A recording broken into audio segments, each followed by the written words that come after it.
இயேசு கிறிஸ்துவின் ஈடு இல்லாத நாமத்தினாலே இந்த காலை வேளையிலே தேவனுடைய வார்த்தையை கேட்க வந்திருக்கிற உங்கள் யாவரையும் பல்வேறு இடங்களிலிருந்து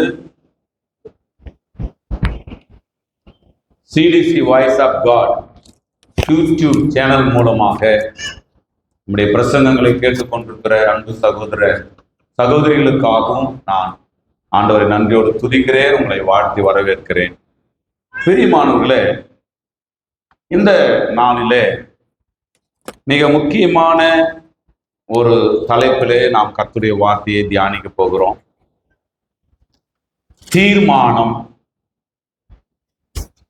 தீர்மானம் என்கின்ற தலைப்பிலே கர்த்தருடைய வார்த்தைகளை நாம் தியானிக்க போகிறோம். உங்கள் கவனங்களை, உங்கள் சிந்தனைகளை நீங்கள் தேவனுடைய வார்த்தைக்கு நேராக வைத்து விடும்படி நான் உங்களை பட்சமாய் கேட்டுக்கொள்கிறேன். அன்புக்குரிய தேவ பிள்ளைகளே, தீர்மானம், ரெசல்யூஷன், இந்த ஆவிக்குரிய வாழ்க்கையில தீர்மானம் மிக மிக முக்கியமான பகுதி. ஒரு ஆவிக்குரிய வாழ்க்கையை நாம் வெற்றிகரமாக நாம் வாழ்ந்து முடிக்க வேண்டும் என்றால், ஆவிக்குரிய வாழ்க்கையை ஆரோக்கியமானதாக நாம் வாழ வேண்டும் என்றால், இந்த உலகத்தில நாம் எதற்காக தேவனால் வைக்கப்பட்டிருக்கிறோம் என்கின்ற அந்த தெய்வீக நோக்கத்தை, அந்த divine purpose of the life நமக்கு புரிய வேண்டும் என்றால் நாம் தீர்மானங்களை எடுக்கக்கூடியவர்களாய் இருக்க வேண்டும். அமெரிக்காவில் பிரபலமாயிருந்த தேவ மனிதர் டாக்டர் பில்லி கிரஹாம், உலக புகழ்பெற்ற தேவ மனிதர், அவர் சொல்லுகிறார், தீர்மானம் ஆவிக்குரிய வாழ்க்கையில் மிக முக்கியமானது என்று சொல்லுகிறார். தீர்மானம் என்கின்ற தலைப்பில் நான் செய்திகளை கொடுப்பதை அதிகமாக விரும்புகிறேன் என்று சொல்லுகிறார் அவருடைய புத்தகங்களில். நம்முடைய வாழ்க்கையில நாம் ஒரு பெரிய இலக்கை நோக்கி நாம் பயணித்துக் கொண்டிருக்கிறோம். சபை என்கின்ற தமிழ் வார்த்தையினுடைய கிரேக்க வார்த்தை எக்லீசியா. இந்த எக்லீசியா என்கின்ற வார்த்தையினுடைய சரியான ஒரு அர்த்தம் என்ன அப்படின்னு பார்த்தீங்கன்னா, உன்னதமான நோக்கத்திற்காக இயேசு கிறிஸ்துவின் இரத்தத்தால் கழுவப்பட்டு உன்னதமான நோக்கத்திற்காக ஒரு இடத்துல கூடி வருகிற மக்களுடைய கூட்டத்துக்கு பேர் தான் சபை. அப்படியானால் இயேசு கிறிஸ்துவின் இரத்தத்தினாலே நாம் கழுவப்பட்டதும் ஒரு உன்னதமான நோக்கம். நாம் ஒவ்வொரு முறையும் கூடி வருவதும் உன்னதமான நோக்கத்துக்காகத்தான். அப்படி உன்னதமான நோக்கம் என்ன அப்படின்னு பார்த்தீங்கன்னா, என்ன உன்னதமான நோக்கத்துக்காக இயேசு கிறிஸ்து நம்மைக்காக ரத்தம் சிந்தினார்? என்ன உன்னதமான நோக்கத்துக்காக நாம் கூடி வருகிறோம் என்றால், தேவனுடைய நித்தியத்தில் நித்தியமாய் தேவனோடு வாழ வேண்டும் என்கின்ற உன்னத நோக்கத்திற்காக எல்லா காரியங்களும் நடந்து கொண்டிருக்கிறது. குறுகிய காலத்திற்கென்று நாம் எடுக்கக்கூடிய ஒரு முடிவுக்கு பேர் டிசிஷன். அது ஒரு ஷார்ட் டைம், ஒரு குறுகிய காலத்திற்காக எடுக்கக்கூடிய ஒரு முடிவு. அந்த முடிவுகள் மாறலாம், அப்பப்போ முடிவுகள் மாறலாம். மனிதர்கள் மூடுக்கு ஏற்ற மாதிரி சில முடிவுகள் மாறும். பார்த்துருக்கிறீங்களா? அவங்க மூடு நல்லா இருந்தா ஒரு மாதிரி இருப்பார்கள், மூடு ஒரு மாதிரி ஆயிடுச்சுன்னா வேற மாதிரி ஆயிடுவாங்க. எல்லாருமே, நான் உட்பட எல்லாருமே அப்படிதான். மூடு மாறும்போது நம்முடைய அந்த டிசிஷன் மாறும். ஆனா தீர்மானம் என்பது மாறவே கூடாது. ரெசல்யூஷன் என்பது மாறவே கூடாது. தீர்மானம் தான் நம்மை தெய்வீக நிலையில் முதிர்ச்சி உள்ளவர்களாக மாற்றும். அநேகர் ஏன் இன்றைக்கு பல வருடங்கள் ஆனாலும் அவங்க ஆவிக்குரிய வாழ்க்கையில ஒரு பெரிய மாற்றம், ஒரு பெரிய வளர்ச்சி இல்லை அப்படின்னு சொன்னா, அநேகர் பல வருடங்களாக கிறிஸ்தவர்களாக தங்களை அடையாளப்படுத்தி கொண்டாலும் அவர்கள் வாழ்க்கையில கிறிஸ்தவத்தின் அடிப்படை நம்பிக்கைகளே அல்லது கிறிஸ்தவத்தின் அந்த வளர்ச்சிக்கேற்ற காரியங்கள் காணப்படாது. காரணம் என்னன்னா, அவர்கள் தீர்மானத்தை எடுக்காதவர்களாக இருப்பார்கள். தீர்மானத்தை எடுத்து அதை பழக்குகிற, அதை பிராக்டிஸ் பண்ணுகிற, அதை செயல்படுத்துகிற, அதை முயற்சி செய்கிற அனுபவம் யாருக்கு இருக்கிறதோ அவர்கள் தான் ஞானோந்தரங்களுடைய பூரண வயதுள்ளவர்களாக மாற முடியும். பலவிதமான தீர்மானங்களை நாம் தியானிக்க போகிறோம். பலவிதமான காரியங்களை வேதாமத்திலிருந்து நாம் சிந்திக்க போகிறோம். நம்முடைய சுயநலம் நிறைந்த வாழ்க்கையை நல்லா புரிந்து கொள்ளணும். தீர்மானம்னா என்னன்றதை தெரிஞ்சுட்டு எப்பவுமே அஸ்திபாரம் போட்டுதான் அதுக்கு மேல வீடு கட்டுவது வேதம் சொல்லுகிற சத்தியம். அஸ்திபாரத்தின் மேலதான் பலமான வீட்டை கட்ட முடியும் என்று வேதம் சொல்லுகிறது. ஆகவேதான் ஒரு செய்திக்கு போவதற்கு முன்பாக அந்த செய்தியின் தலைப்புக்கு சாதகமான கருத்துக்களை நான் சபையில பேசி கொண்டிருக்கிறேன். அப்போ நம்முடைய வாழ்க்கை, நமக்கு இருக்கக்கூடிய மிகப்பெரிய சவால், படைப்பின் நோக்கத்திற்கு எதிராக, மனிதனை தேவன் படைத்த நோக்கத்துக்கு எதிராக இங்கே செயல்படுவது பிசாசு. பிசாசை விட அதிகமாக இங்கே செயல்படுவது ஒவ்வொரு மனிதனுடைய சுயநலம். ஒவ்வொரு மனிதனுக்கும் தேவன் கொடுத்திருக்கிற அந்த சுயம்தான் சாத்தானை விட அதிகமாக படைப்பு நோக்கத்துக்கு எதிராக செயல்படுகிறது. அப்படிப்பட்ட அந்த சுயநலத்தை ஒரு கட்டுப்பாட்டுக்குள் கொண்டு வந்து அந்த சுயத்தை தேவ சித்தத்துக்கு ஏற்றதாய் மாற்ற வேண்டுமானால் தீர்மானம் மட்டுமே சிறந்த வழி. ஒத்துக்கொள்றவங்க மட்டும் சத்தம் பத்தலையே. தீர்மானம் என்பது நல்லா புரிந்து கொள்ளணும். தீர்மானம் என்பது ஒரு செயலை செய்வதற்கான உறுதியான மனநிலை அல்லது உறுதியான எண்ணம் என்பதை குறிக்கிறது. தீர்மானம்னா என்னன்னா, ஒரு செயலை தொடர்ந்து நான் செய்ய போகிறேன் அல்லது ஒரு செயலை தொடர்ந்து நான் செய்ய போவதில்லை என்பதை குறித்த உறுதியான ஒரு மனநிலை. முன்ன சொன்னேன், மூடுக்கு ஏற்ற மாதிரி முடிவுகள் மாறலாம், ஆனால் எந்த சூழ்நிலையிலும் தீர்மானங்கள் மாறக்கூடாது. எந்த சூழ்நிலையிலும் நம்முடைய அந்த பரலோகத்துக்கு நேரான நம்முடைய அந்த உறுதியான மனநிலைகள் மாறவே கூடாது. அநேக காரியங்களை தீர்மானங்களுக்குள்ளாக நாம் பார்க்க முடியும். பிதாவானவருடைய தீர்மானத்தை இந்த நாளிலே நாம் தியானிக்க போகிறோம். பிதாவானவருடைய தீர்மானம் வாசிக்கலாம். எபேசியர் புஸ்தகம் 1ஆம் அதிகாரம் 9ஆம் வசனம். எபேசியர் 1ஆம் அதிகாரம் 9ஆம் வசனம். காலங்கள் நிறைவேறும் போது விளங்கும் நியாயத்தின்படி பரலோகத்தில் இருக்கிறவைகளும் பூலோகத்தில் இருக்கிறவைகளும் ஆகிய சகலமும் கிறிஸ்துவுக்குள்ளே கூட்டப்பட வேண்டும் என்று. அன்புக்குரிய தேவனுடைய பிள்ளைகளை, இன்னும் ஒரு சில வசனங்களை கூட நம்ம வாசித்து விடலாம். ரோமர் 8:28 வாசிங்க.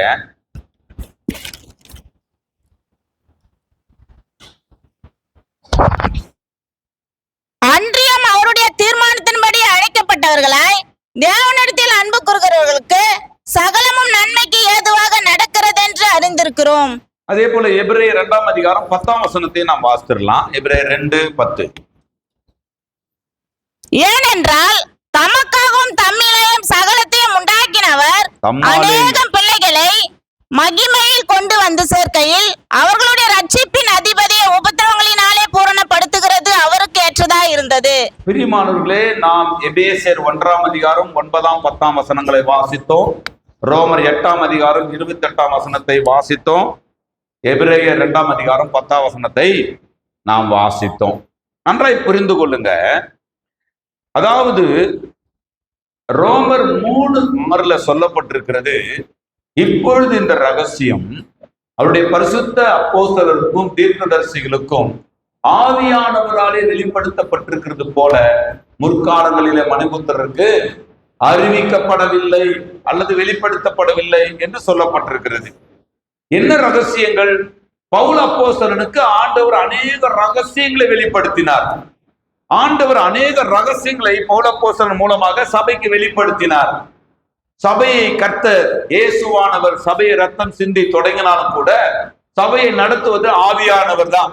ஆகவேதான் ஆவியானவர் தம்முடைய தெரிந்தெடுக்கப்பட்ட தம்முடைய ஊழியக்காரர்கள் மூலமாக, விசேஷமாய் அப்போஸ்தலனாகிய பவுல் மூலமாக சபைக்கான பல ரகசியங்களை வெளிப்படுத்தி இருக்கிறதை நாம் பார்க்கிறோம். அப்படிப்பட்ட வெளிப்படுத்தப்பட்ட ரகசியங்களில் மிக முக்கியமான ரகசியம் தேவனுடைய தீர்மானம். பிதாவின் தீர்மானத்தை இங்கே அப்போஸ்தலனாகிய பவுல் வெளிப்படுத்துகிறதை நாம் பார்க்கிறோம் இல்லையா? டிஸ்பென்சேஷன், டிஸ்பென்சேஷன் என்று சொல்லப்பட்டிருக்கிறது. டிஸ்பென்சேஷன் அப்படின்னா தேவனின் கிருபை நிறைந்த ஆட்சி முறை என்று அர்த்தம். தேவனுடைய கிருபை நிறைந்த ஆட்சி முறை, கடவுளின் அளவிட முடியாத கிருபை நிறைந்த, அளவிட முடியாத வல்லமை நிறைந்த, அளவிட முடியாத மகிமை நிறைந்த, அளவிட முடியாத மாட்சிமைகள், அளவிட முடியாத கற்பனைக்கும் அப்பாற்பட்ட மகிமைகள் நிறைந்த அந்த நித்திய வாழ்க்கையில் வாழ்வதற்கு என்று அர்த்தம் டிஸ்பென்சேஷன் அப்படின்னு சொன்னா. நல்லா புரிந்து கொள்ளணும். இந்த கிருபை பொருந்திய ஆட்சி முறையில் கிறிஸ்துவுக்குள்ளானவர்கள் நித்தியமாய் வாழ வேண்டும் என்பது பிதாவின் தீர்மானம். புரிந்து கொள்றீங்களா? இந்த டிஸ்பென்சேஷன் என்று சொல்லப்படுகிற இறைவனுடைய அருள் நிறைந்த ஆட்சி முறையில் நித்தியமாய் இருக்கக்கூடிய அந்த அனந்த ஞானத்துக்கும் அறிவுக்கும் அப்பாற்பட்ட அந்த மகிமையான ஒரு இடத்தில் கிறிஸ்து இயேசுவுக்கு உள்ளானவர்கள், கிறிஸ்து இயேசுவுக்கு உள்ளாக இருக்கக்கூடியவர்கள் வாழ வேண்டும் என்பது பிதாவின் தீர்மானமாய் இருக்கிறது. அப்படியானால் இந்த வசனத்துல ரொம்ப அழகா பவுல் சொல்லுகிறார், பிதாவின் தீர்மானம் என்ன? காலங்கள் நிறைவேறும் பொழுது உண்டாக நியமத்தின்படி பரலோகத்தில் உள்ளவைகளையும் பூலோகத்தில் உள்ளவர்களையும் இயேசு கிறிஸ்துவின் மூலமாக தம்மோடு கூட ஒப்புருவாக்கிக் கொள்வது, தம்மோடு கூட ஐக்கியமாக்கிக் கொள்வது, இணைத்துக் கொள்வது. தானியேல் இந்த ராஜ்யத்தை குறித்து ஒரு சொப்பனம் காண்கிறார். தேவனுடைய ராஜ்யம் என்பது மகா மேன்மையானது. நம்புறவங்க மட்டும் தேவனுடைய ராஜ்யம் மகா மேன்மையானதுன்னா நீங்க அமைதியா இருந்தீங்கன்னா அவ்வளவு பேரும் அவுட்டுன்னு அர்த்தம். பரலோக ராஜ்யம் மகா மேன்மையானது. தேவன் எப்படி மேன்மை பொருந்தினவரோ அப்படியே தேவனுடைய ராஜ்யமும் மேன்மை பொருந்தினது. அப்படிப்பட்ட மகா மேன்மையான நித்திய சுதந்திரத்தில் தேவன் நேரடியாய் ஆளுகிற நித்தியத்தில் நித்தியமாய் அவரோடு வாழ்வதற்கான ஒரு தீர்மானத்தை கிறிஸ்துவுக்குள்ளானவர்கள் பெற்றுக்கொள்ள வேண்டும் என்று அவர் தீர்மானித்திருக்கிறார். இதை குறித்து தானியேல் இந்த ராஜ்யத்தை எப்படி காண்கிறார்? தானியேல் 2ஆம் அதிகாரம் 44ஆம் வசனத்தில் இப்படி சொல்லப்பட்டிருக்குது. தானியேல் 2ஆம் அதிகாரம் 44ஆம் வசனம். அந்த ராஜாக்களின் நாட்களிலே பரலோகத்தில் தேவன் என்றென்றைக்கும் அழியாத ஒரு ராஜ்யத்தை எழும்ப பண்ணுவார். அந்த ராஜ்யம் வேற ஜனத்துக்கு விடப்படுவதில்லை. ஒரு கல் கையால் பெயர்க்கப்படாமல் மலையிலிருந்து பெயர்ந்து உருண்டு வந்து இரும்பையும் வெண்கலத்தையும் களிமண் வெள்ளியையும் பொன்னையும் நொறுக்கினதை நீர் கண்டீரே.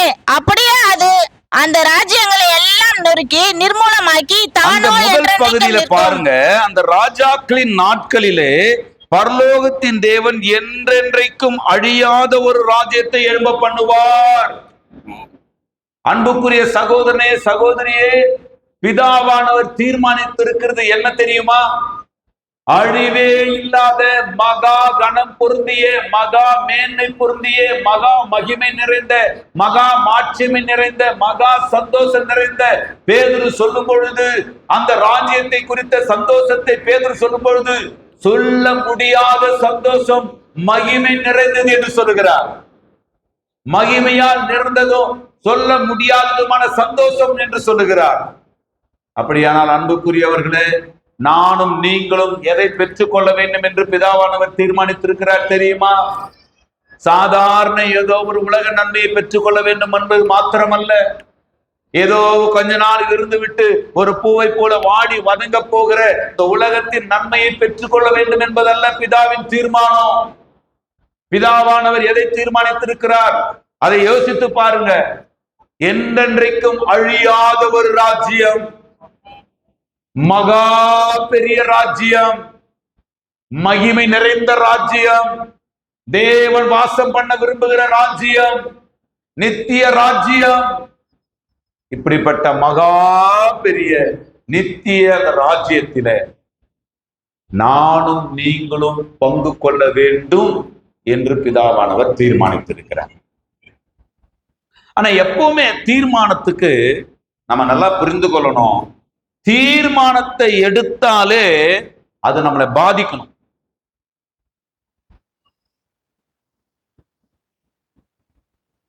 எந்த ஒரு செயல் நம்மை பாதிக்கவில்லையோ, எந்த ஒரு செயல் நம்முடைய இயல்பான வாழ்க்கையை பரலோகத்துக்கு நேராக மாற்றுவதற்காக நமக்கு ஒரு பாதிப்பை ஏற்படுத்தவில்லையோ, அந்த செயல்கள் செயல்களே அல்ல, அது தீர்மானமே அல்ல.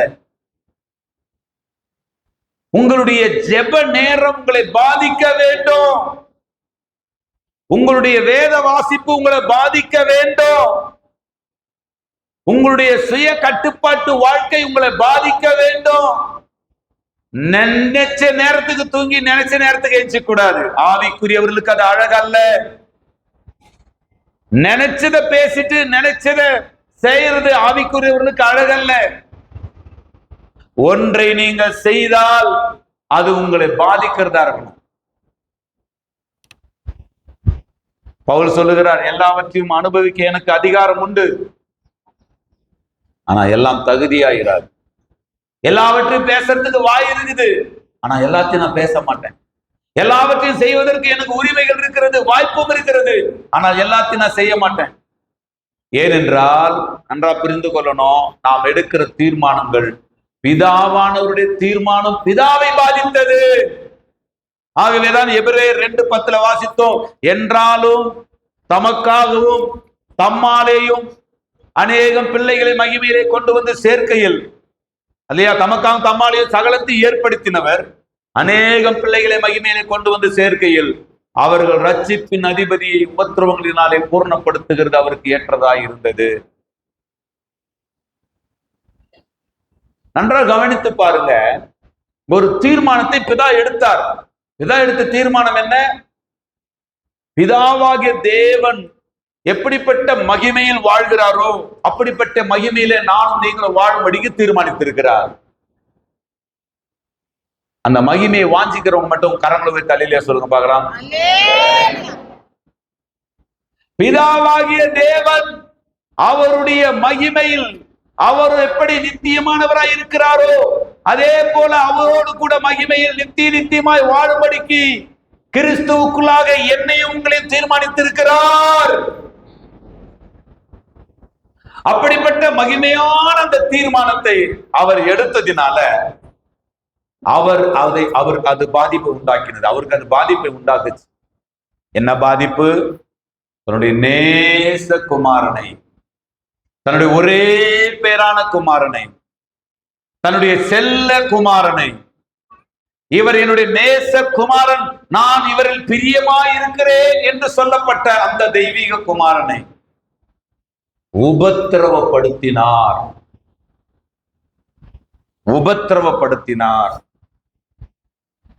அவர் எடுத்த தீர்மானத்திற்கு அவரே நெருக்கப்பட்டார். அவரே நொறுக்கப்பட்டார். அவர் குமாரனை நொறுக்குவது குமாரனுக்குத்தான் நெருக்கம், குமாரனுக்குத்தான் பாடுன்னு நினைக்காதீங்க.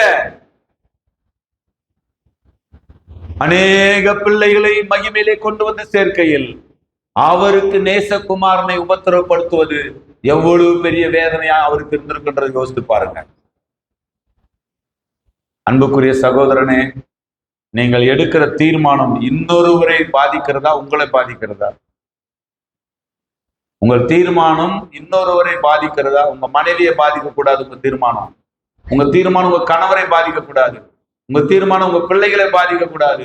உங்க தீர்மானம் உங்களுடைய பெற்றோரை பாதிக்க கூடாது. உங்க தீர்மானம் உங்களுடைய நண்பர்களையோ அன்பர்களையோ பாதிக்க கூடாது. மாறாக உங்க தீர்மானம் உங்களை பாதிக்க வேண்டும். நீங்க சொல்ல வர்றது எனக்கு புரிதுன்றவங்க மட்டும் கரங்களை வேண்டிய சொல்லுங்க. உங்களுடைய ஆவிக்குரிய முடிவுகள் உங்களை பாதிக்கணும்.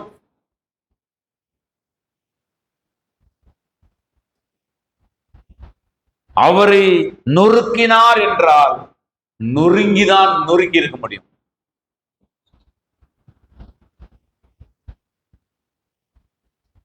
ஒரு தேசத்தில ஒரு நம்ம ஊர்ல பாம்பன் பாலம் எப்படி கப்பல் போகும்போது திறந்து ட்ரெயின் போகும்போது மூடிக்கொள்கிறதோ, அது போல ஜெர்மனி தேசம் என்று நினைக்கிறேன், ஏதோ ஒரு தேசம் சரியாக தெரியல, ஆனா நடந்த ஒரு சம்பவம் இது. அது போன்ற ஒரு அந்த ஹைட்ராலிக் பிரிட்ஜில் ஒருத்தர் வேலை செஞ்சுட்டு இருந்தார், ஒரு ஒர்க்கர். அதுக்கு ஒரு மகன் இருந்தார். அன்றைக்கு அவனுக்கு விடுமுறை. அப்பா, நானும் உங்களுடைய வேலை ஸ்தலத்துக்கு அதை பார்வையிட விரும்புகிறேன். ஏன்னா கடல் அமைஞ்சிருந்ததுனால அது கொஞ்சம் மீன்கள் போகும், கப்பல்கள் போகும், ட்ரெயின் போகும், பார்க்கறதுக்கு சந்தோஷமா இருக்கும் என்று அந்த வாலிபர், அந்த பிள்ளை, சின்ன பையன், நான் வருகிறேன் என்று சொன்னான். அவரும் சரி சும்மாதானே வீட்டில் இருக்கிறான்னு சொல்லி கூட்டு போயிட்டார். அவன் விளையாடி கொண்டிருக்கும் பொழுது அங்க இருந்து அவன் கால் தவறி அவன் கீழே விழுந்து விட்டான். அவன் கீழே விழுந்த இடம் எதுன்னு பாத்தீங்கன்னு சொன்னா, அந்த சக்கரம் பல்லு மாதிரி இருக்கும் இல்லையா, செயின், அந்த பல்லு ரொட்டேட் ஆச்சுடான்னு சொன்னா அந்த 2 பல்லுகளுக்கு நடுவில் விழுந்துட்டான். ரொட்டேட் ஆச்சுடானா அவன் நசுங்கிடுவான். ஆனா சுவிட்ச் போட்டா பிரிட்ஜ் மூடிக்கும், ட்ரெயின் போயிடும். ட்ரெயின் போன பிற்பாடு பிரிட்ஜ் ஓப்பன் ஆகும், கப்பல்லாம் போகும். ட்ரெயின் வருவதற்கான நேரம் நெருங்கி விட்டது. சில நிமிடங்களில் ட்ரெயின் வரப்போகுது. இவர் போய் அவனை காப்பாற்றுவதற்குள்ளாக ட்ரெயின் வந்துடும். அப்படியானால் அந்த 2 பல் சக்கரங்களுக்கு நடுவில் இவன் மாட்டிக்கொண்டான். அவன் கத்தி கதறி கொண்டிருக்கிறான், என்னை காப்பாற்றுங்கள் என்று சொல்லி. தகப்பன் ஏறக்குறைய 1000க்கும் மேற்பட்ட மக்கள் வரக்கூடிய ட்ரெயின், அவர் அதை பட்டன் போட்டு அதை மூடல் அப்படின்னு சொன்னா இந்த ட்ரெயின் மொத்தமா கடல்ல விழுந்து ஏறக்குறைய எல்லாரும் மரித்து போவார்கள். ஆனா பட்டன் தட்டினா இந்த ட்ரெயின் முடிக்கும், அதாவது இந்த பிரிட்ஜ் முடிக்கும், ட்ரெயின் சேஃபா போயிடும். ஆனா தன்னுடைய ஒரே பையனை அவர் இழக்க வேண்டியது. மனநிலையை யோசித்து பாருங்க. அந்த இடத்துல நீங்களாக நானாக இருந்தால் என்ன நடக்கும், என்ன யோசிப்போம், என்ன தவிப்போன்னு யோசித்து பாருங்க. ஒரு மகனை காப்பாற்றுவதா 1000 பேரை கொல்லுவதா, அல்லது 1000 பேரை காப்பாற்றுவதா சொந்த மகனை கொல்லுவதா, அதாவது மறிப்ப ஒப்பு கொடுப்பதா? அந்த சூழ்நிலையில் அந்த தகப்பன் தன் பல்லை கடித்து கொண்டு தன் கண்ணை மூடிக்கொண்டு பட்டன் சுவிட்சை தட்டிட்டான். ஒரு பிள்ளையை சாகடிப்பதை விட, அதாவது ஒரு பிள்ளையை சாவதினால் 1000 பேருக்கு மேல பாதுகாக்கப்படுவார்களானால் பரவாயில்லை என்று சொல்லி அவன் பட்டனை தட்டி விட்டுட்டான். நடந்தது என்ன தெரியுமா? அந்த பிள்ளை 2 சக்கரங்களுக்கு நடுவாக சிக்கி துண்டு துண்டாக அவன் கடலிலே விழுந்தான். இது எதுவுமே தெரியாம இந்த ட்ரெயின் இந்த பாலத்தை கடந்து அவர்கள் இலக்கை நோக்கி போனது. அன்புக்குரிய தேவ பிள்ளைகளே, யாராயிலும் ஒருவர் இங்கே இயேசுவை நீங்கள் தெய்வமாக ஏற்றுக்கொள்ளாமல் வந்திருப்பீர்களா? இந்த செய்தியை கேட்கக்கூடியவர்களை யாராவது ஒருவர் இயேசு கிறிஸ்துவை நீங்கள் இதுவரைக்கும் இரட்சகராக முயற்சிக்காமல் இருந்திருப்பீர்களானா? சற்று யோசித்து பாருங்க. இந்த ஒரே மகனை பலி செலுத்தினதுக்கு காரணம் என்ன தெரியுமா? இந்த ட்ரெயின்ல வந்தவர்கள் ஆயிரக்கணக்கான மக்கள் பாதுகாக்கப்பட வேண்டும் என்பதற்காக எப்படி தகப்பன் தன்னுடைய பிள்ளையை மறிக்க ஒப்பு கொடுத்தாரோ, அதே போலதான் ஆண்டவர் அநேக பிள்ளைகளை மகிமையினை கொண்டு வந்து சேர்க்கையில் அவர்கள் நேசகுமாரனை, தன்னுடைய ஒரே பேரான செல்ல குமாரனை, தன்னுடைய மகிமையிலே அவருடைய மடியிலே செல்ல பிள்ளையாய் தவழ்ந்து கொண்டிருந்தவரை மரிக்க ஒப்பு கொடுத்தார். அப்படியானால் ஒரு தீர்மானம் நம்மை பாதிக்க வேண்டும்.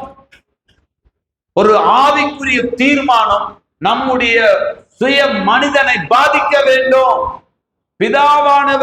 பிதாவானவராயிருந்தோம், தேவாதி தேவனாயிருந்தோம், அவர் எடுக்கிற ஒரு தீர்மானம் அவரையே பாதிக்கும் என்றால், தீர்மானங்கள் எடுக்கிற ஒவ்வொருவரும் இந்த சிந்தையோடு தீர்மானங்களை எடுக்க வேண்டும். தீர்மானங்களை நான் எடுத்திருக்கிறேன், இதற்கான கிரயம் பெரியது, அதற்கான வழி பெரியது, அதற்கான அர்ப்பணிப்பு பெரியது, அதற்கான இழப்புகள் பெரியது.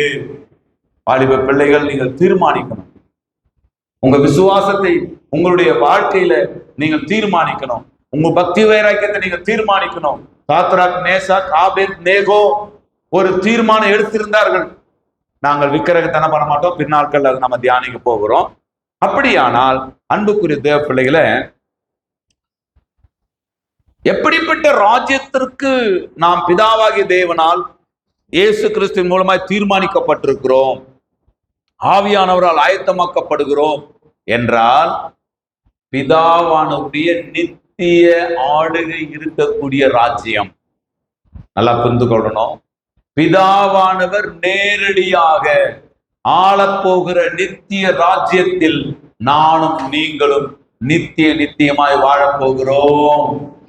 அந்த எதிர்பார்ப்போடு தான் நான் இந்த ஆண்டவரை பின்பற்றுகிறேன். அந்த மாபெரும் பிரசன்னத்தில் வாழ்வதற்குத்தான் நான் போராடி கொண்டிருக்கிறேன் என்று நம்புகிறவர்கள் அல்லது உணர்கிறவர்கள் உங்கள் கரங்களை உயர்த்தி ஒரு சத்தமிட்டால் இல்லையா சொல்லலாமா? அப்படியானால் அன்புக்குரிய தேவனுடைய பிள்ளைகளே, இதை நீங்க நல்லா புரிந்து கொள்ளணும்.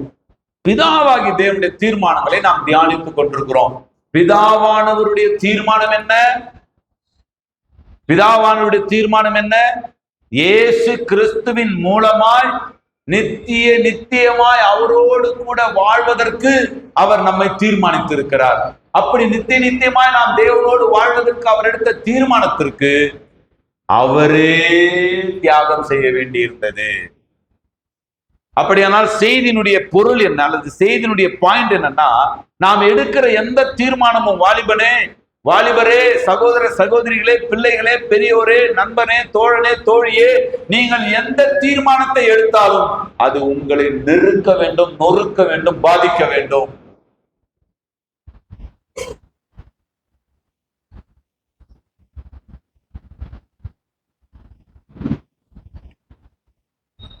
நம்மை மீட்கும்படியாக எப்படி பிதாவானவர் தம்முடைய ஒரே பேரான குமாரனை சிலுவிலே மரிக்க பண்ணி அவர் மூலமாய் பாவ மன்னிப்பை ஏற்படுத்தினாரோ, அப்படியானால் ஒரு பெரிய தீர்மானத்தை அவர் எடுத்தார்.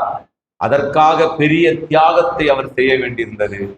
நாமும் எடுக்கிற தீர்மானத்திற்கு தியாகம் இல்லாத தீர்மானம் உப்பில்லாத பாண்டத்தை போன்றது. எப்படி உப்பில்லாத பாண்டம் குப்பையில் என்று சொல்வார்களோ, அது போல தீர்மானம், தியாகம் இல்லாத தீர்மானமும் குப்பைக்கு தான் போகும். தீர்மானம் எடுத்தா நம்மால் உறுதியாய் நிற்க முடியும். தீர்மானத்தை எடுத்து ஏன் உறுதியா நிற்க முடியலன்னா, தீர்மானம் எடுத்து தியாகம் பண்ண முடியாததுனால, அர்ப்பணிக்க முடியாததுனால தான் நம்ம தீர்மானங்களை உறுதியா நிற்க முடியாம போயிடுது.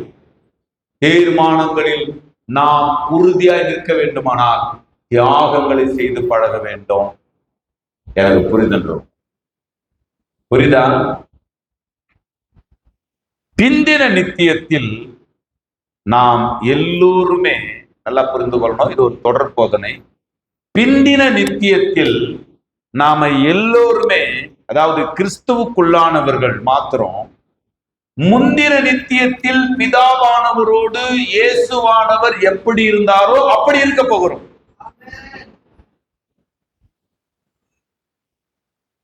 இன்னும் புரியுற மாதிரி உங்களுக்கு சொல்றேன். முந்தின நித்தியத்தில் பிதாவானவரும் இயேசுவானவரும் எப்படி இருந்தார்களோ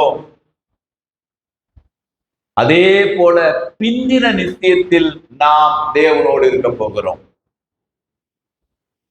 உங்களுக்கு தேவனோடு இருக்க போறோம், மகிமையில வாழ போறோன்றதுல எல்லாம் பெரிய வாஞ்சை இல்லைன்ற மாதிரி தோணுது எனக்கு என்னமோ.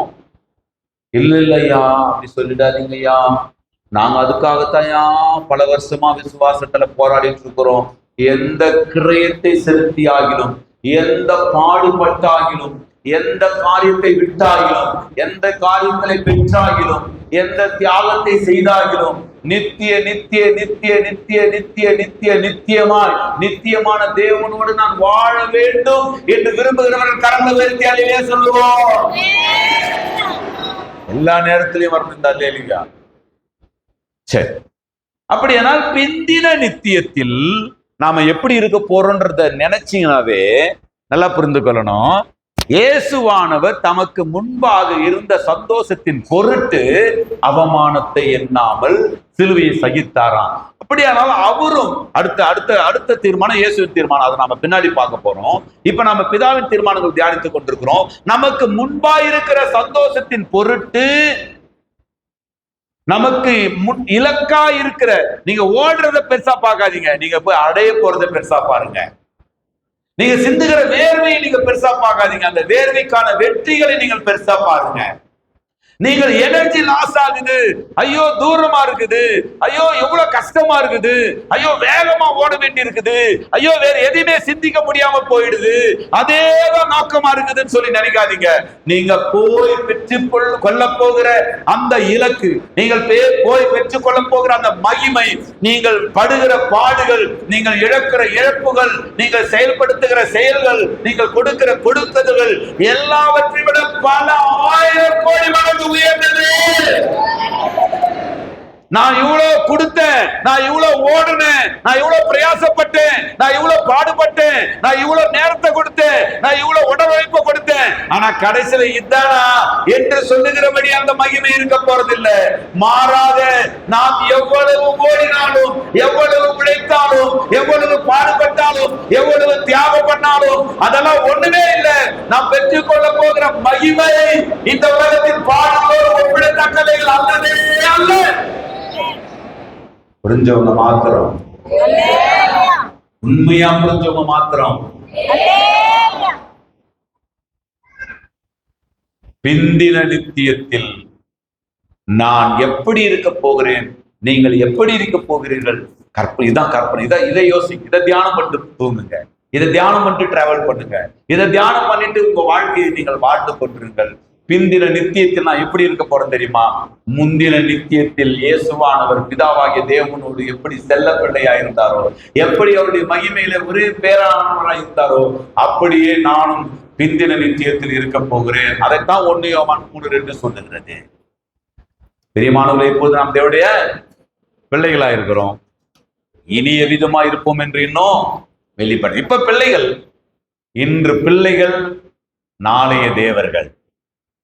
இன்றைய பிள்ளைகள் நாளைய தெய்வத்தின் சிநேகிதர்கள். இன்றைய பிள்ளைகள் நாளைய தேவனுடைய பங்காளிகள். இன்றைய பங்காளிகள் சண்டை போற பங்காளிகள், பங்குதாரர்கள். இன்றைக்கு நீ தேவ பிள்ளையா இருந்தால் நாளைக்கு நீ தேவனோடு கூட உன்னதங்களில் உட்காருவாய். இன்றைக்கு நீ தேவ பிள்ளையாக நீ பாடுபடுவாயானால் நாளைக்கு தேவனோடு மகிமையிலே பங்கு பெறுவாய். அவரோடு கூட பாடுகளை சகித்தோமானால் அவரோடு ஆளுகையை செய்வோம். முன்னாடி உட்காந்துங்கிற வாலி பிள்ளைங்கெல்லாம் ஒழுங்கா கையை தூக்கி அள்ளியிலே சொல்லடானா, ஒண்ணு நான் உடைச்சிருவேன் கையை, இல்லைன்னா அதுவா உடைச்சிருவேன். புரியுதா? கரங்களை உயர்த்தி அள்ளியிலே சொல்லுங்க பார்க்கலாம்,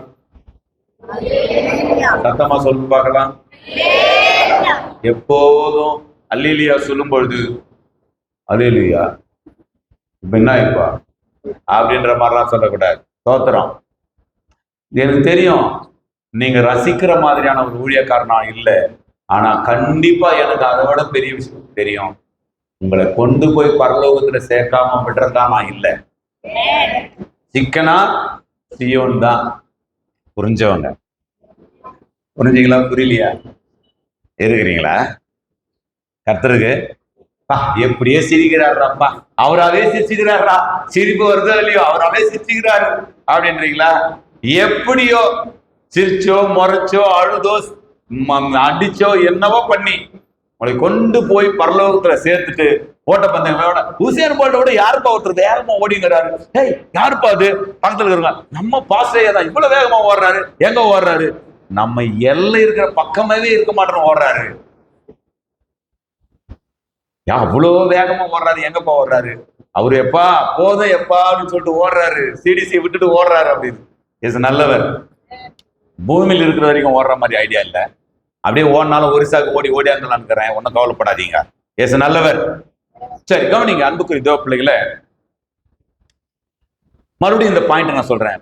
முந்திர நித்தியத்தில் இயேசுவானவர் எப்படி பிதாவாகி தேவனோடு இருந்தாரோ அதே போல பிந்தின நித்தியத்தில் நான் இருக்க போகிறேன் என்கின்ற நினைப்பே, என்னுடைய அந்த நினைப்பே என்னை இன்னும் ஆண்டவருக்காக ஓட தூண்டுகிறது.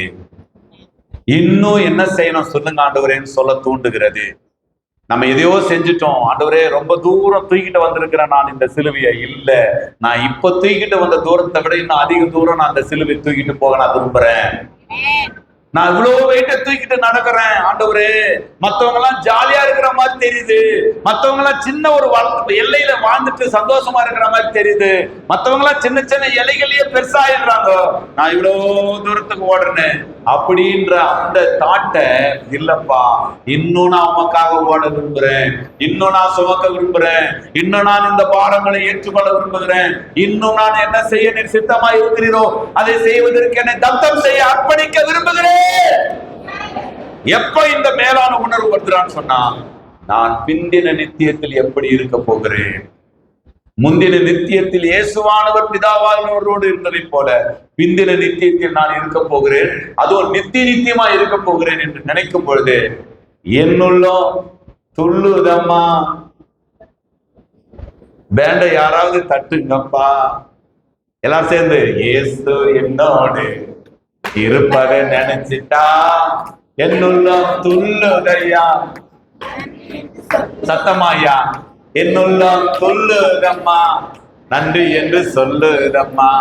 கவலை கண்ணீர் எல்லாம் கம்ப்ளீட்டா மறையுதம்மா, கவலை கண்ணீர் எல்லாம் கம்ப்ளீட்டா மறையுதம்மா.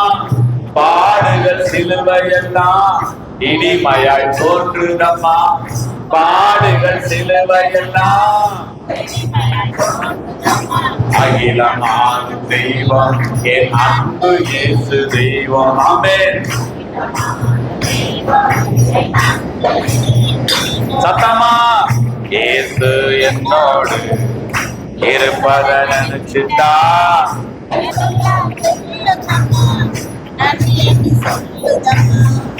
என்னுள்ளம்.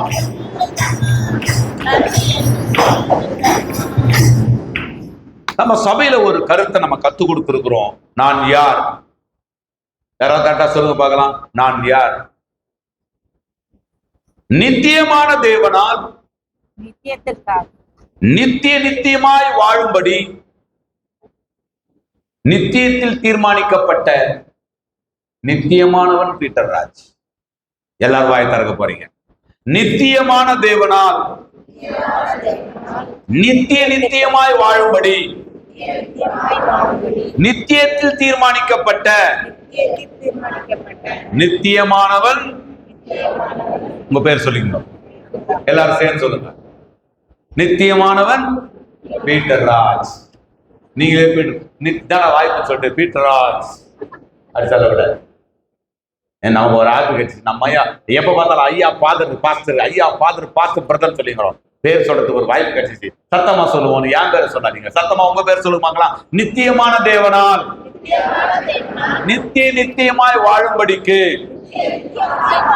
நித்தியத்தில் தீர்மானிக்கப்பட்ட நித்தியமானவன் பீட்டர் ராஜ். இத நீங்க இந்த அறிக்கையை முடிஞ்சா டெய்லி பண்ணுங்க, இல்லைன்னா வாய்ப்பு வரும்போதெல்லாம் சிந்தனையில் வரும்போதெல்லாம் இதை அறிக்கை பண்ணிடுங்க. இந்த அறிக்கை பண்ணுகிறவர்களுக்கு 1000% பரலோகம் கன்ஃபார்ம். இந்த அறிக்கை பண்ணிட்டே இருக்கணும். நித்தியமான தேவனால் நித்தியமாய் வாழ்வதற்கு நித்தியத்தில் தீர்மானிக்கப்பட்ட நித்தியமானவன் நான். அப்படியானால் நீங்கள் நல்லா புரிந்து கொள்ளணும், இந்த நித்திய வாழ்க்கையை வாழப் போகிறோம் என்ற உணர்வுதான் அநித்தியமான பாவ சந்தோஷங்களை ஜெயிப்பதற்கு உதவுகிறது. மோசேயை குறித்து வேதம் சொல்லுகிறது, அவன் விசுவாசத்தினாலே மோசே பெரியவனான பொழுது பார்வோன் குமாரத்தின் மகன் எனப்படுவதை வெறுத்து அனித்தியமான பாவ சந்தோஷங்களை அனுபவிப்பதை பார்க்கிறோம். தேவ ஜனங்களோடு துன்பத்தை அனுபவிப்பதை தெரிந்து கொண்டு இனி வரும் பலனை நோக்கமாகி எகிப்துள்ள பொக்கிஷங்களிலும் கிறிஸ்துவின் நிமித்தம் வருகிற நிந்தையை அதிக பாக்கியம் என்று எண்ணினார். எவ்வாறு எண்ண முடியுது? அனித்தியமான எகிப்தின் பொக்கிஷங்களை, அனித்தியமான உலகத்தின் ஆசாபாசங்களை எப்போது மோசேயால் ஜெயிக்க முடியுதுன்னு சொன்னா, விசுவாச அறிவு, விசுவாச உணர்வு, விசுவாச சிந்தை, விசுவாச அறிவுனா ஒரு தீர்மானம் எடுத்தான். நான் இன்றைக்கு பார்வோனுடைய குமாரத்தின் மகன் எனப்படுவதை விட ஒரு நாள் வரும், தேவனுடைய பர்வதத்திலே வார்த்தையாகிய தேவகுமாரன் மனுஷனாய் இந்த பூமிக்கு வரும் பொழுது அவரோடு கூட மகிமையில நான் நின்று பேசுவேன். பிந்தின கிறிஸ்துவுக்குள்ளான எதிர்காலத்தின் சிந்தனைகள் நல்லா புரிந்து கொள்ளணும். இந்த தீர்மானங்கள் தான், இப்படிப்பட்ட தெய்வீக தீர்மானங்கள் தான் அனித்தியமான பாவ சந்தோஷங்களை ஜெயிப்பதற்கு உதவியாக இருக்கிறது அல்லது உதவியாக இருக்கும். என்ன நடக்க போகிறது நித்தியத்தில் என்பதை, என்ன நடக்க போகிறது எதிர்காலத்தில் என்பதை நீங்கள் நான் சொல்லுகிற தீர்க்க தரிசனம், இன்றைக்கு நான் சொல்லுகிற தீர்க்க தரிசனம், இந்த வார்த்தைக்கு கீழ்ப்படிய ஒப்பு கொடுப்பீர்களானால் நீங்கள் ஒருவர் கூட நரகம் போக மாட்டீர்கள், எல்லாரும் பரலோகம் வருவீர்கள். நாங்கள் இந்த வார்த்தையின் சத்தியங்களுக்கு, இந்த தீர்மானங்களுக்கு ஒப்பு கொடுக்கிறோம் என்று சொல்லுகிறவர்கள் மனதார கரங்களை உயர்த்தி, இத மனதார நீங்க சொல்றாங்க இல்லையாவா? இப்ப சொல்லுங்க பார்க்கலாம், மனதார கரங்களை உயர்த்தி. அப்பப்போ ஆண்டருக்கு கமிஷன் வாங்கி அல்லேலியா கொடுத்துட்டு இருக்கிறேன். நீங்களா என்னைக்கு விருப்பப்பட்டு அல்லேலியா சொல்ல போறீங்களோ தெரியல. ஏசு நல்லவர், நல்லவரை கேட்டவராமா? ஏசு நல்லவர் தான்ப்பா, நீங்க தான்.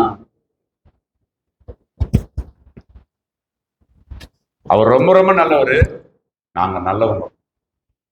கரெக்டாமா? நல்லவங்களா கேட்டவங்களா? பெண்கள்லாம் யோசிக்கிறீங்க, இவர் நல்லவரா கெட்டவரா? நல்லவர் நம்புறவங்க நல்லவரா கெட்டவரா? ஏசு நல்லவரியா? நீங்களும் நல்லவர் தான்றவங்க. ஆமென். ஒட்டுமொத்தமா ஆமேன்னு சொல்றீங்களா, இல்லைன்னா விட்டு 2 பேரும் மட்டும் சொல்றீங்களா? ஏசு நல்லவர். கவனிங்க, ரோமர் 8:28 வாசிங்க. ரோமர் 8:28.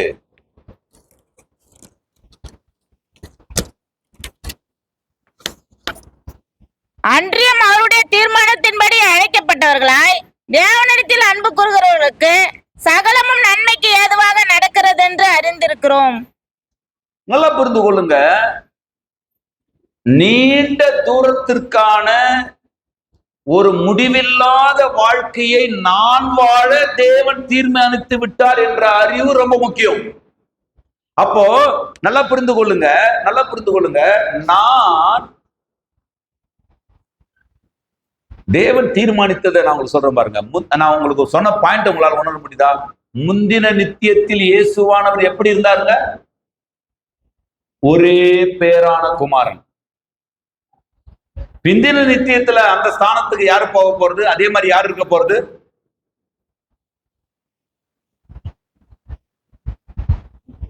பிந்தின நித்தியத்தில் இயேசு முந்தின நித்தியத்தில் இருந்ததை போல பிந்தின நித்தியத்தில் நான் இருக்க போகிறேன் என்று சொல்லுகிறவர்கள் அல்லேலூயா சொன்னீங்க. கையை மட்டும் தூக்க பார்க்கலாம். ஏன் அப்படின்னா இந்த உணர்வு, ஐயா, நரகத்துக்கு மட்டுமே தகுதியா இருக்கிற ஒரு மனிதனை, நரகத்துக்கு மட்டுமே தகுதியா இருக்கக்கூடிய காரியங்களை, கிரியைகளை செய்யக்கூடிய மனிதர்களை தம்முடைய குமாரனுடைய மரணத்தின் மூலமாய் குமாரனுடைய தானத்துக்கு உயர்த்துகிறார் என்றால் இந்த அறிவு, இந்த அன்பு அறிவுக்கு எட்டாத அன்பு. தேவன் நம்ம மேல் வைத்திருக்கிற அன்பு இருக்குதே, அது அறிவுக்கு எட்டாத அன்பு, ஒருவரால் விலைக்கு சொல்ல முடியாத அன்பு. அப்படியானால் பிதாவின் தீர்மானங்களை நீங்கள் உணர வேண்டும். பிதாவானவர் தன்னுடைய தீர்மானத்திற்காக அவரே தியாகத்தை செய்கிறார், அவரே தீர்மானத்திற்காக அர்ப்பணிக்கப்படுகிறார், நொறுக்கப்படுகிறார் என்பதை நீங்கள் புரிந்து கொள்ள வேண்டும். நல்லா புரிந்து கொள்ளணும். அப்படியானால் ரோமர் 8:28 சொல்லுகிறது, அன்றியும் அவருடைய தீர்மானத்தின்படி அழைக்கப்பட்டவர்களாய் தேவனிடத்தில் அன்பு கூறுவதற்கு சகலமும் எப்படிதான் நடக்குதாம்? நன்மைக்கு ஏதுவாக நடக்கிறது. நல்லா கவனிங்க அன்புக்குரிய தேவ பிள்ளைகளே, நன்மைக்கு ஏதுவாக நடக்கிறது அப்படின்றத நாம புரிந்து கொள்ள ஆரம்பிச்சோம் அப்படின்னா, நீண்ட தூரத்திற்கான இந்த பயணத்தை, நீண்ட தூரத்திற்கான ஒரு முடிவில்லாத பயணத்தை, அதாவது நீண்ட தூரத்துக்கான ஒரு முடிவில்லாத வாழ்க்கையை நான் வாழ்வதற்கு தேவன் என்னை தீர்மானித்து விட்டார். தீர்மானிக்க போறதில்ல, இனிமே தீர்மானிக்க போறதில்ல, தேவன் என்னை தீர்மானித்து விட்டார் என்கின்ற அந்த உணர்வு உள்ளவர்களாக நீங்கள் காணப்படுவீர்களானால் இந்த உணர்வு தீர்மானமாய் மாறும். இந்த தீர்மானம் உங்களை தேவனுடைய மகிமையில் கொண்டு போய் சேர்ப்பதற்கு போதுமானதாக இருக்கும். புரிந்தவர்கள் மாத்திரம். ரோமர் 5ஆம் அதிகாரம் 2ஆம் வசனம் 3ஆம் வசனத்தை ஒரு வாசிக்கலாம். ரோமர் 2ஆம் அதிகாரம் 5 மற்றும் 3. அவர் மூலமாய் நாம் இந்த கிருபையில் பிரவேசிக்கும் சாக்கியத்தை விசுவாசத்தினால் பெற்று நிலை கொண்டிருந்து தேவ மகிமையை அடைவோம் என்கிற நம்பிக்கையினாலே மேன்மை பாராட்டுகிறோம். அது மாத்திரமல்ல, உபத்திரவம் பொறுமையும், பொறுமை பரீட்சையும், பரீட்சை நம்பிக்கையும் உண்டாக்குறது என்று நாங்கள் அறிந்து. அப்ப பாருங்க, ஏன் பவுல் ஆதி திருச்சபையும் உபத்திரவங்களில் சோர்ந்து போகாமல் அந்த உபத்திரவத்தையும் மேன்மையாய் எண்ணினார்கள்? ஏன் அவங்க சோர்ந்தே போகல? உபத்திரவங்களை குறித்து பவுல் சொல்றது, பவுல் எப்படி எடுத்துக்கொள்றாரு பாருங்க. ஏன் உபத்திரவங்கள் அப்போஸ்தல காலத்து திருச்சபையை பாதித்து விட முடியல? ஏன் உபத்திரவங்கள் ஆதி அப்போஸ்தலர்களை பாதித்து விட முடியல அப்படின்னு சொன்னா, உபத்திரவங்களிலேயும் அவர்கள் என்ன பண்றாங்கன்னா, தங்களுடைய நாம எதற்காக தீர்மானிக்கப்பட்டிருக்கிறோம் என்பதை அவர்கள் அறிந்திருந்தார்கள். முன் சொன்ன மாதிரி இயேசுவானவர் தனக்கு முன்பாக இருந்த சந்தோஷத்தின் பொருட்டு தனக்கு முன்னாடி இருக்கிற சிலுவையை அவர் பெரிதாக பார்க்கல.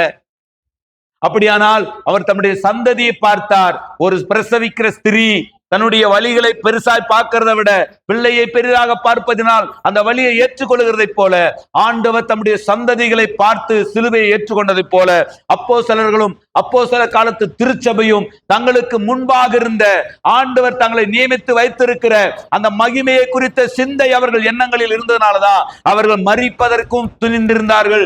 தாங்கள் பிள்ளைகளை சாக கொடுத்தார்கள், பட்டயத்தினால் வெட்டப்பட்டார்கள், உலகத்தின் உபத்திரவங்களையும் துன்பங்களை அனுபவித்தார்கள், வெள்ளாட்டு தோள்களையும் செம்மறையாட்டு தோள்களையும் போர்த்து கொண்டு மலைகளிலே குகைகளிலே அலைந்து திரிந்தார்கள். உலகம் அவர்களுக்கு பாத்திரமாய் இருக்கவில்லை.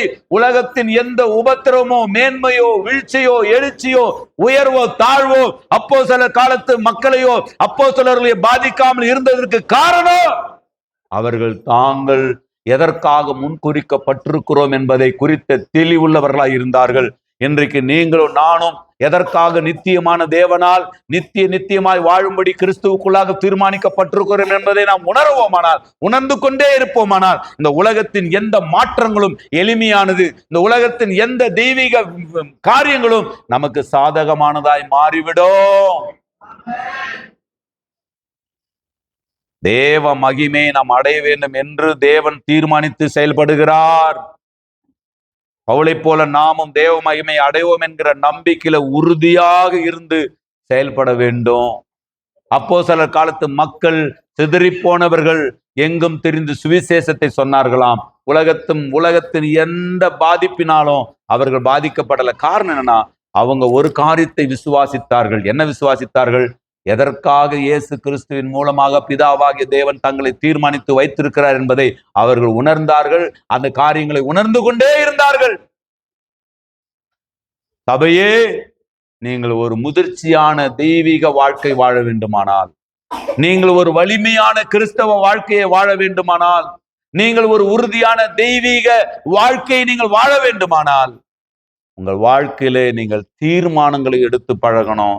பிதாவானவருடைய தீர்மானங்கள் குமாரன் மூலமாய் குமாரர்களை மகிமையிலே கொண்டு வந்து சேர்ப்பது. புரிதென்றவங்க ஆவிக்குரிய வாழ்வில் தடைகளை நாம் ஸ்தோத்திரம் உபகரணமாக எடுத்துக்கொள்ள வேண்டுமானால், நாம் நித்தியத்திற்காக பிதாவாகிய தேவனால் கிறிஸ்துவுக்குள் முன்குறிக்கப்பட்டிருக்கிறோம் என்கின்ற உணர்வு நமக்கு ரொம்ப முக்கியம். இந்த பாயிண்டோடு நான் நிறுத்த விரும்புகிறேன். ஆவிக்குரிய வாழ்க்கையில் தடைகளை நாம் ஊக்கப்படுத்தக்கூடிய உபகரணமாக ஆவிக்குரிய வாழ்க்கையில் நல்லா புரிந்து கொள்ளுங்க. ஆவிக்குரிய வாழ்க்கையில் தடைகளை நாம் ஊக்கப்படுத்தக்கூடிய உபகரணமாக எடுத்துக்கொள்ள வேண்டுமானால் நாம் நித்தியத்திற்காக பிதாவாகிய தேவனால் கிறிஸ்துவுக்குள் முன்குறிக்கப்பட்டிருக்கிறோம் என்கின்ற உணர்வு ஆழமாய் நமக்கு இருக்கணும். மறுபடியும் இந்த கருத்தை சொல்லி நாம் ஜெபிக்க போகிறோம். ஆவிக்குரிய வாழ்க்கையில் தடைகளை அனுதினமும் நாம் தடைகளை சந்திக்கிறோம். சில காரியங்களிலே தடைகளை சந்திக்கிறோம், சில சம்பவங்களிலே தடைகளை சந்திக்கிறோம், சில செயல்களில் தடைகளை சந்திக்கிறோம், சில சமயங்களில் உயர்வை சந்திக்கிறோம், சில சமயங்களில் மேன்மைகளை சந்திக்கிறோம், சில நேரங்களில வளர்ச்சியை சந்திக்கிறோம்.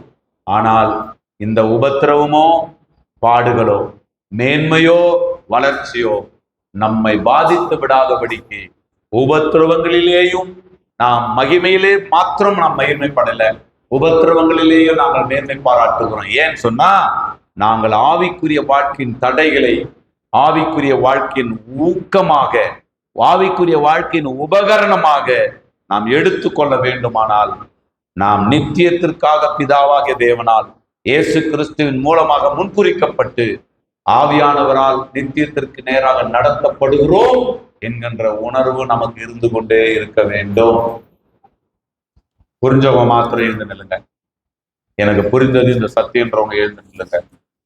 உங்களுக்காக நான் செபிக்க போகிறேன். ஹல்லேலூயா, ஹல்லேலூயா, ஹல்லேலூயா. தீர்மானம் என்பது மிக மிக, எல்லாரும் எழுந்து நில்லுங்க. கொஞ்ச நேரம் கர்த்தருடைய வார்த்தைகளுக்காய் கர்த்தரை ஸ்தோத்திரம் பண்ணுவோம். சத்தம் உயர்த்தி, எல்லாரும் சத்தம் உயர்த்தி ஸ்தோத்திரம் பண்ணுங்க. ஓ ரபாஷி கபரஸ்னா மாலா கதரியா லதுனி மாலா ஷிகாபலா ரபல துரேமினி பாலா பரபா. தீர்மானம் என்கின்ற தலைப்பை நாம் தொடர்ந்து தியானிக்க போகிறோம். தீர்மானம் என்பது கிறிஸ்தவ வாழ்க்கையில் மிக முக்கியமானது என்று அநேக பரிசுத்தவான்கள் சொல்லியிருக்கிறார்கள். தீர்மானம் தான் நம்மை தெய்வீக நிலையில் முதிர்ச்சி உள்ளவர்களாய் மாற்றும் என்பதை தியானித்தோம்.